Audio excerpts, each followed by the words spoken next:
اولاد اللہ تعالیٰ کی بہت بڑی نعمت ہے۔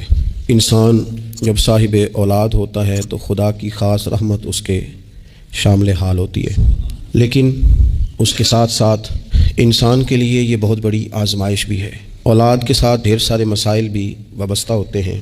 ان کے لیے ان کے والد اور ان کی والدہ کے ذمے جو حقوق اللہ رسول نے صلی اللہ تعالیٰ علیہ وسلم عائد فرمائے ہیں ان کا خیال رکھنا بھی بڑا ہی ضروری ہے۔ ہمارے ہاں یہ ہوتا ہے کہ ماں باپ یقیناً اولاد کے لیے اچھا ہی سوچتے ہیں، لیکن چونکہ ہماری سوچیں ہمیشہ دنیا داری کے گرد گھومتی ہیں اور ہمارے زمانے میں کامیابی کا معیار ہی لوگوں نے اقتدار کو، مال کو، جاہ و حشمت کو بنا لیا ہے، تو پھر اپنی اولاد کے لیے بھی لوگ اسی کے حصول کو سب سے بڑا سرمایہ سمجھتے ہیں اور ہمیشہ بچوں کی یہی تربیت کرتے ہیں کہ انہیں مال کیسے جمع کرنا ہے، انہیں کس طرح سے معاشرے کے اندر حصول اقتدار کے لیے یا بڑے مناصب کے لیے کوشش کرنی ہے۔ نتیجہ یہ نکلتا ہے کہ ایک عجیب سی مادہ پرستی ماحول میں پیدا ہو جاتی ہے۔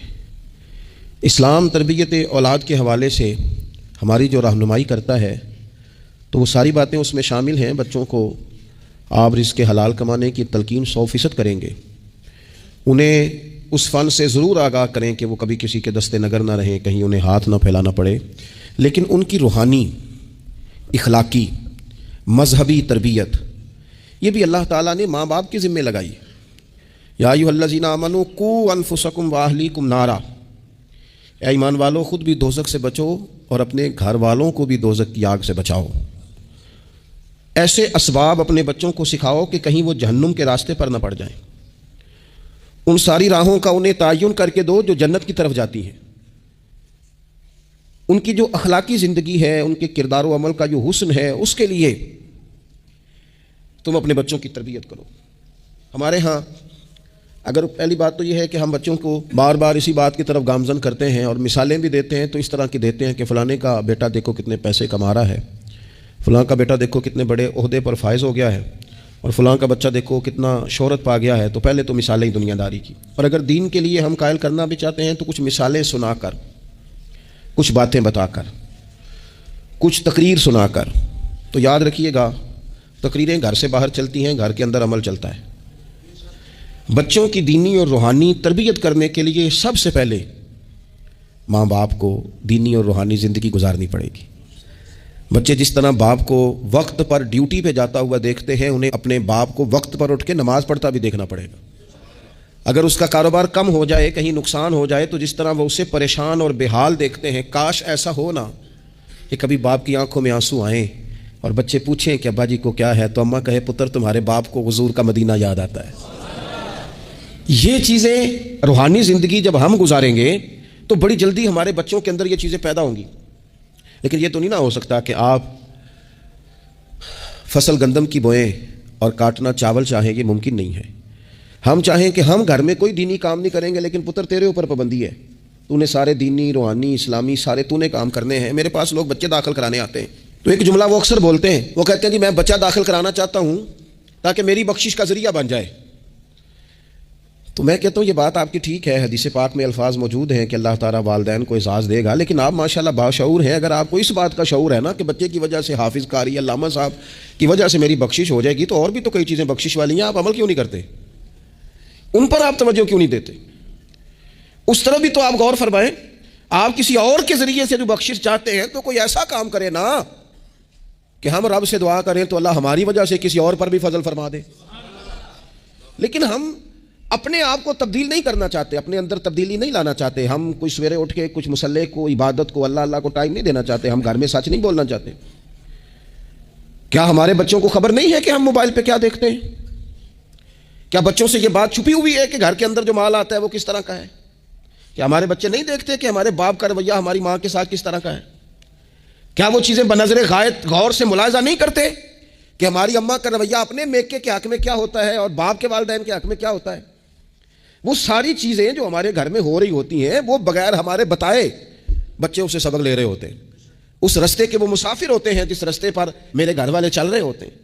تو اپنے بچوں کی اخلاقی تربیت کے لیے سب سے پہلے تو گرمیوں میں دوپہر کو سارے لوگ کی گاؤں میں سویا کرتے تھے، تو ایک بچہ، ایک نوجوان موٹر سائیکل پہ نا، اس نے بڑا سخت ہارن لگایا ہوتا تھا، تو وہ لاڈلا بچہ تھا، اپنے ماں باپ کا اکلوتی اولاد تھی تو وہ گلی سے گزرتا تو میری والدہ بڑی ناراض ہوتی، کئی دفعہ برا بھلا بھی کہتی ہیں کہ اس کو شرم ہی نہیں آتی، یہ سوتوں کو جگا دیتا ہے، اتنا سخت ہارن لگا دیا ہے۔ پھر کچھ عرصے کے بعد اس نے وہ ہارن اکھیڑ دیا، اسی گلی سے گزرتا لیکن چپکے سے۔ تو بچہ شرارتیں کرنے والا شرارت چھوڑ جائے تو پھر بھی سوال کھڑا ہوتا ہے کہ کیوں چھوڑ گیا ہے؟ تو اماں جی کہنے لگی انہوں پوچھتے صحیح کی ہویا سو۔ میں نے اس سے ایک دن کہا کہ خیر ہے، تو مجھے کہنے لگا بھائی جان میرے گھر میں بیٹی پیدا ہوئی ہے۔ تو میری والدہ نے مینوں تھبکی دے کے کہ پتر ہے ہارن لا چھڑ تیاں دے پیو انج دے کام نہیں کرتے۔ میں اب صاحب اولاد ہوں تو اگر میرا کردار اس طرح کا ہوگا تو پھر لہجہ کیا ہوگا؟ میں نے چھوڑ دیے سارے کام، چونکہ میرے گھر میں بیٹی آ گئی ہے اور میری ماں نے مجھے کہا ہے کہ بیٹیوں کے باپ کا یہ لہجہ نہیں ہوتا، ان کے انداز بڑے شستہ بڑے صاف ہوتے ہیں، چونکہ گھر میں بیٹی نے آنکھ کھولنی ہے، اس نے وہ رنگ دیکھنا ہے۔ میں ایک دوسری بات بھی آپ کو عرض کرتا ہوں، میں کھانا کھا رہا تھا، گھر کے اندر بیٹھا تھا، تو میری گھر والی مجھ سے کہنے لگی کہ باہر بچہ بڑا بلک بلک کے رو رہا ہے مدرسے کا۔ میں نے کہا جلدی سے بلاؤ۔ وہ بچہ اندر آیا تو وہ کانپ رہا تھا، اور اس کی حالت اس طرح کی تھی کہ شاید تھوڑی دیر میں گر جائے۔ تو مجھے تو کھانا بھول گیا، میں نے کہا پتر خیر ہے، کیا ہوا کیا ہے؟ تو بولے تو اس سے بات نہ ہو سکے، ہانپتے کامتے تڑپتے ٹوٹتے جملے۔ وہ میں نے کہا بیٹے کیا بات ہے، چھوٹا سا بچہ ہے۔ کہنے لگا میں نے گھر ٹیلی فون کیا تھا، میرے ابا جی پھر میری اماں سے لڑ رہے ہیں۔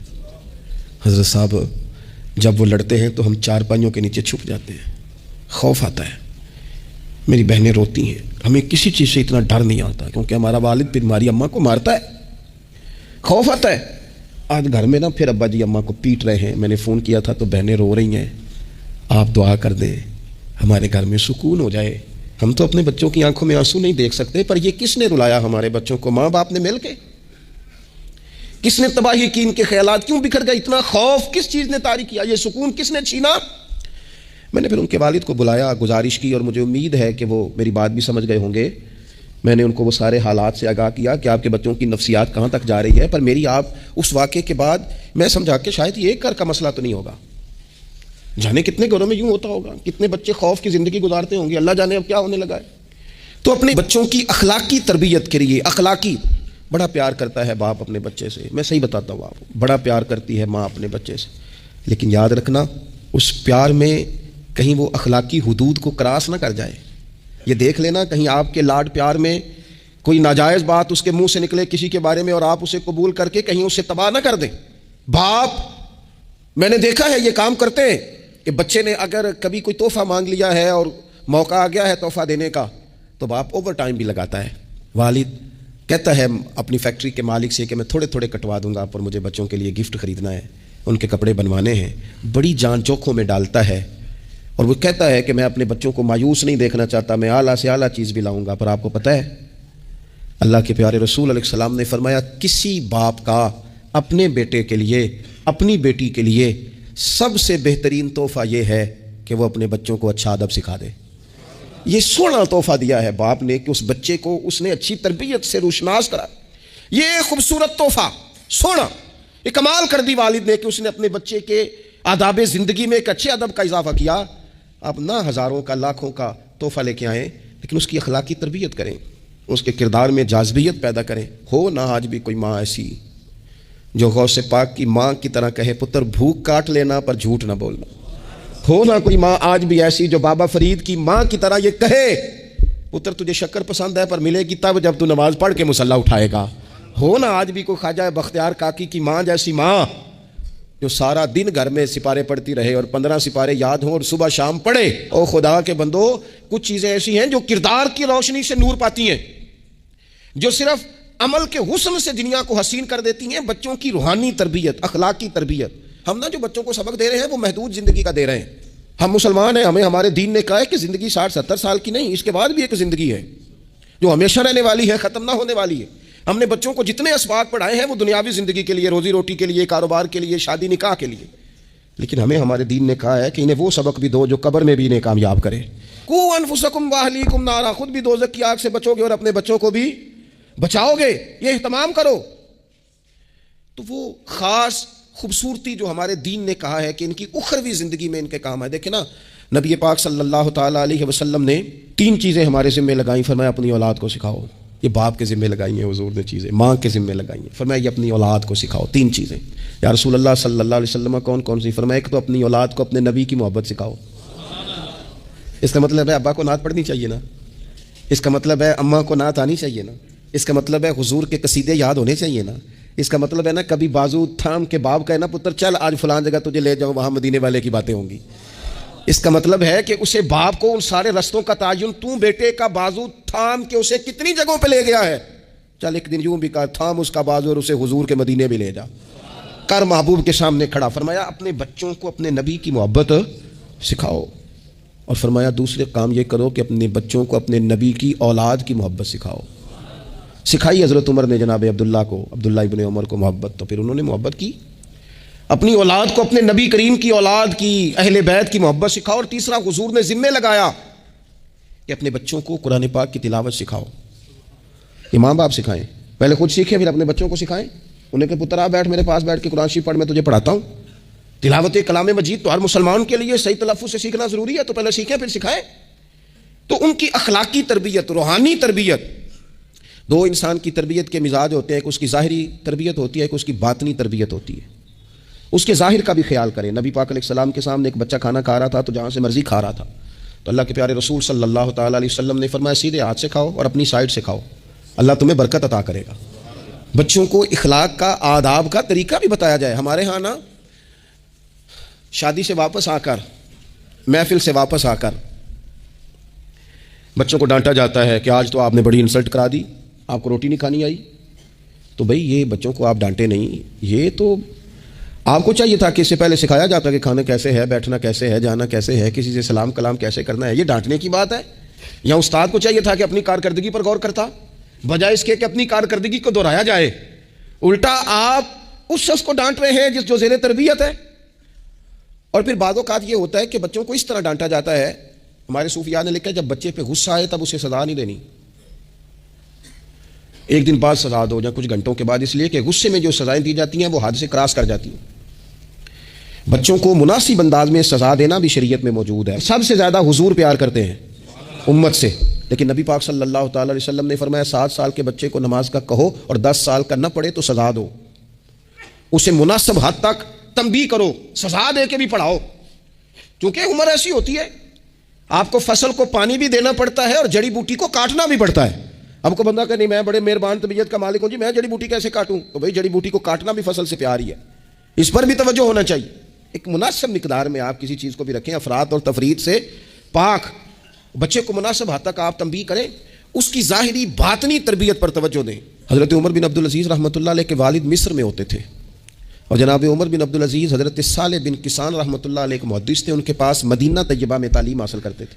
تو آپ نے اپنے استاد صاحب کے پیچھے عصر کی نماز پڑھی تو 1 رکعت آپ کی لیٹ تھی، اٹھ کے آپ نے نماز پوری کی. تو حضرت صالح بن کسان محدث تھے، عالم تھے، حدیث پاک کو جاننے والے. وہ حضرت عمر بن عبدالعزیز سے کہہ رہے ہیں بچپن ہے اور والد مصر میں. انہوں نے پوچھا بیٹا کہاں تھے؟ نماز میں 1 رکعت میں نے دیکھا کہ آپ نے دیر سے نماز پڑھی ہے.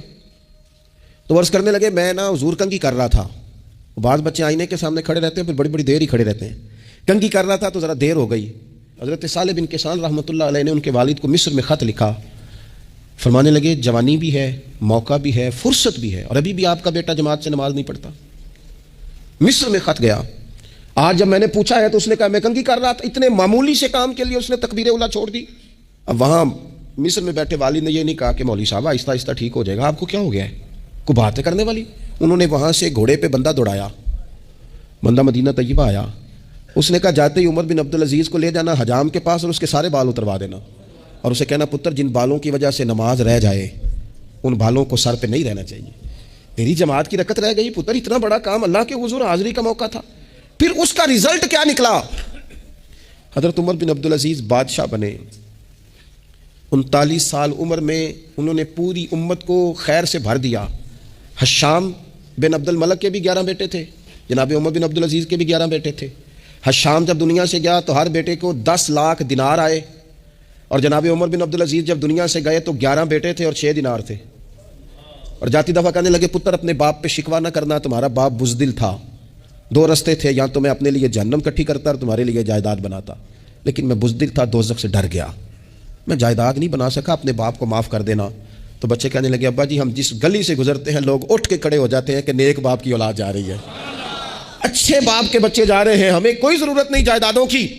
وہ شخص جو یہ بیان کرتا ہے نا کہ 6 دینار چھوڑ گئے تھے، وہ کچھ کفن دفن پہ لگ گئے، کچھ اور کسی کام لگ گئے، 6 دینار کل بچے بچوں کے پاس، 11 بیٹوں کے پاس، لیکن وہ شخص کہتا ہے وہ جو 10 لاکھ دینار ہشام بن عبد الملک کے بچوں کو آئے تھے وہ مسجدوں کے سامنے بھیک مانگا کرتے تھے، کیونکہ جب بچوں کو بنا اس طرح کا دیا گیا کہ کھانے میں پینے میں موج میں اڑا دیا مال، اور یہ جو 6 دینار 11 بیٹوں کو دے کے گیا، رب نے اتنی برکت دی کہ ایک ایک بیٹا ایک ایک وقت میں 100 گھوڑے مال کے بھرے ہوئے رب کے رستے میں خیرات فرمایا کرتے تھے۔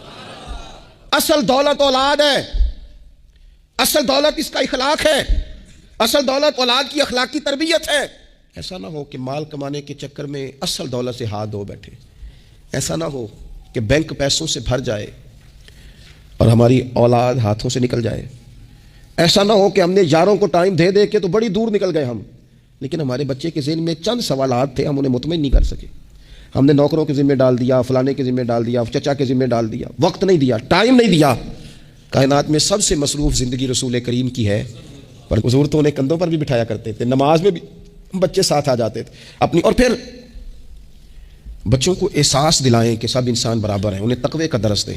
آپ نے ناراض نہیں ہونا، امیروں کے بچوں کو یہ سبق دیا جاتا ہے کہ تہاڈا سٹیٹس نہیں ہے تسی فلانے نال کھیڈن ڈے سو۔ حضرت عمر کے زمانے میں ایک گورنر کے بیٹے نے ایک غریب کے بیٹے کو مارا تھا، تو حضرت عمر نے نا گورنر صاحب کو معزول کر کے اونٹ چرانے پہ لگا دیا۔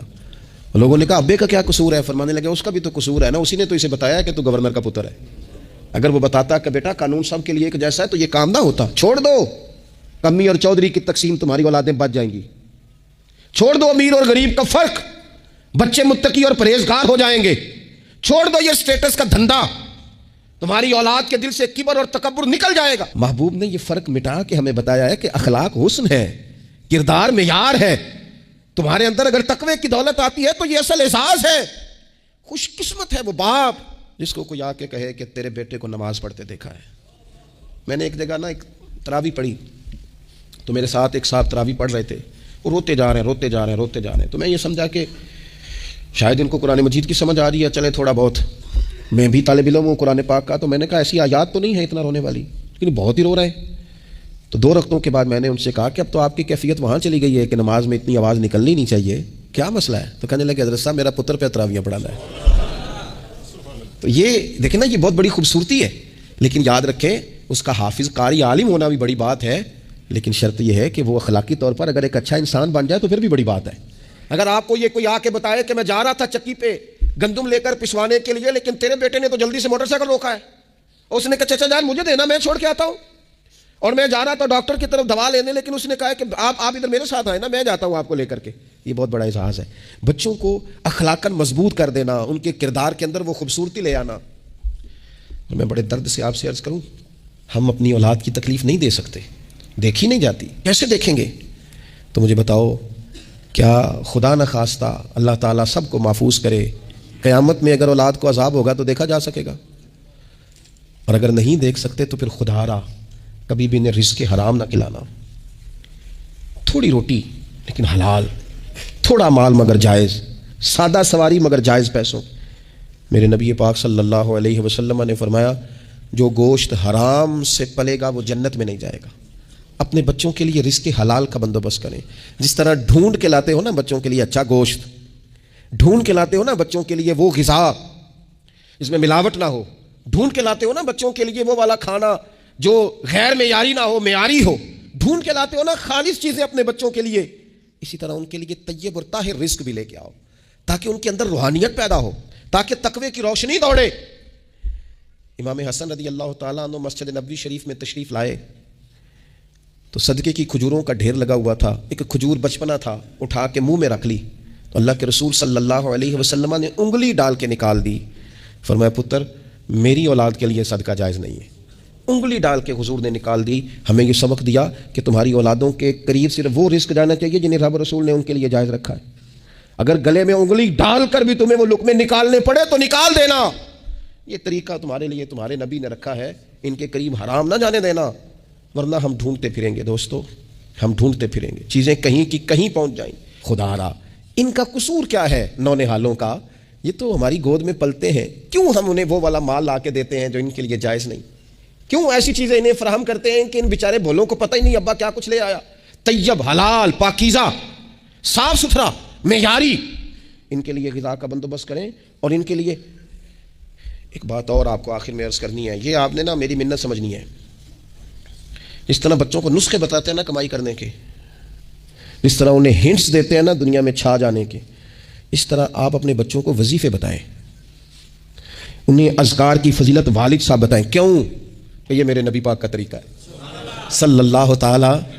دیکھو نا، حضور کے دروازے سے سب کو سب کچھ ملتا ہے نا، اور صحابہ کہتے ہیں جو چیز نہیں سنی نا کبھی وہ لفظ نہیں ہے، یہ لا نہیں ہے، یہ سنا ہی نہیں کبھی۔